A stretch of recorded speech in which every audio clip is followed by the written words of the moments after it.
Hello everyone, peace of Christ to all. In this video we will speak about the Islamic law.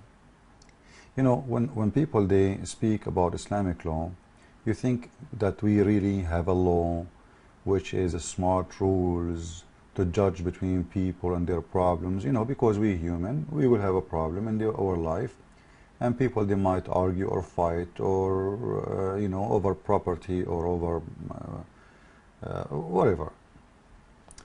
But if you look at Islam, you will see Islam is not creating a law, it's creating a rule of how to be stupid.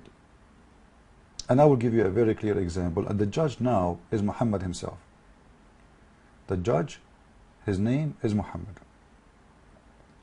So nobody can say, oh, this is a Muslim judge, he have a wrong opinion. No, this is Muhammad, and this is Sahih al-Bukhari book, and this is a very strong hadith, and all Muslims approve it. In here, you will see there is a guy, his name is Sa'd ibn Abi Waqqas, and another guy, you know, they fought over a boy. What does that mean? It's mean each one of them he's saying that this is my son.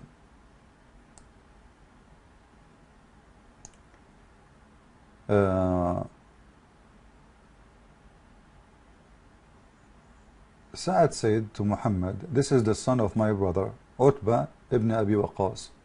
He look a promise for me that I would take him as he was his legal son. Look at him and see whom he resembled. Abu bin Zama said, O Allah Apostle, this is my brother and was born on my father's bed from his slave girl. Allah Apostle cast a look at the boy and found different resemble of Utbah. So the first guy is saying correct information that this is really the son of his brother. It is his brother who was sleeping with that woman. And then said, the boy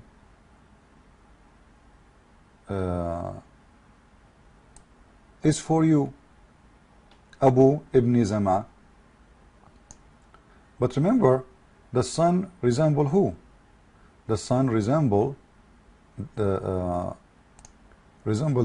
first man, you know, the first man, which, you know, he is the brother of this guy Utbah. Here we go. This is Utbah. He resemble who? Utbah. This guy Abu Zama, which means he is not the one really who the sons is belong to him or to his family.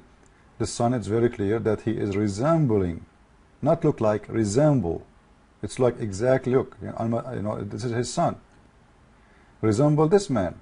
The rule of Muhammad is, the boy is for you, Abu bin Zama. The child goes for the owner of the bed. The child goes to who? For the owner of the bed. And the adulterers or the adulterer get nothing but the stones. Let us study this carefully. What Muhammad in here mean that somebody, he will come to your house, sleep with your wife, make her pregnant, and then the son of that man and that woman who was cheating on you is your son. And the real father who slept with your wife, this son is not his. Now, what that mean exactly? It's extremely dangerous. And the reason is very simple. If you find your wife that she is cheating on you, and not everyone is wise. Not everyone is going to be fair. Not everyone is not going to take revenge. If somebody sleep with the wife of someone, and now this wife, she got pregnant, let us say with a daughter. According to Islam, a daughter, she is not from your blood, she is not your daughter. This is number one.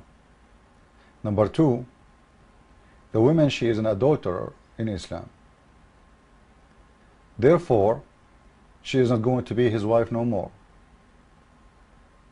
And she is going to be stoned. But now what we left a daughter behind in the house of this strange man, who is not her father. Don't you think this is an extreme dangerous thing to do? To let the daughter of the enemy of the guy, because the father of this daughter is the one who was sleeping with the wife of that man. What is your guarantee that he will not do all kinds of revenge?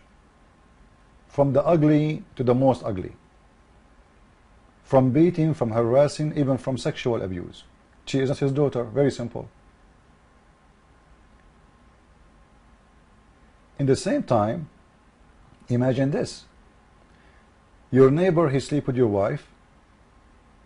You know that your wife, she was cheating on you. Now you divorce your wife. Let her go. Let us say you are not practicing Islamic law now. And a Muslim, he live in America, he can't stone his wife to death. And he can't stone the neighbor. So now what will happen? He divorces her.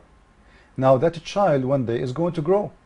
But that child is carrying the name of the husband of that wife, not the cheater. Which means your neighbor screwed your wife, excuse me for the word, and your neighbor is going to screw you again by taking your money, because his son, not yours, is going to inherit you.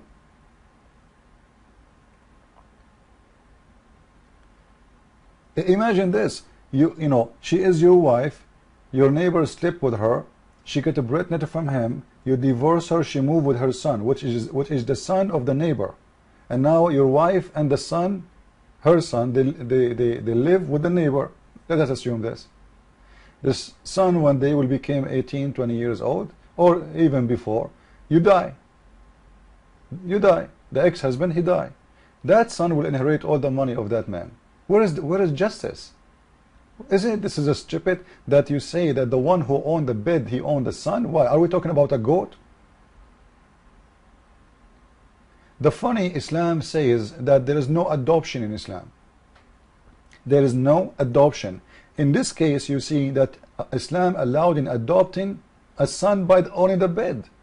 There is no blood relationship whatsoever. Just by owning the bed, he became your son. And the real father, he cannot claim his son because he don't own the bed. So I advise you Muslims, if you want to sleep with your neighbor, buy the bed in your, like, you know, buy a bed and tell your neighbor, I have a gift for you, okay? It's a bed.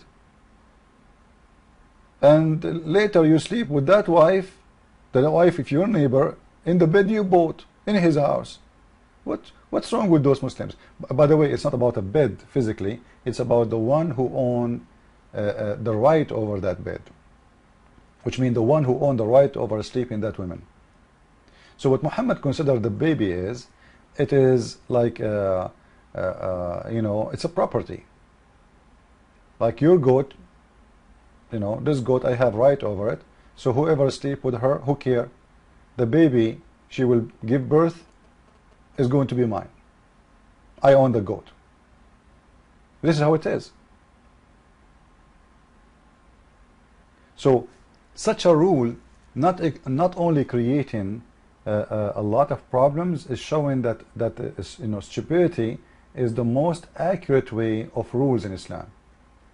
Isn't it nicer to give the son to live under the real father name? What's wrong with that? Why you want to force a man? You know, imagine, guys, imagine the man who cheated with your wife. You are going to spend your money over his son. Somebody will say this is an act of mercy. Well, if this is an act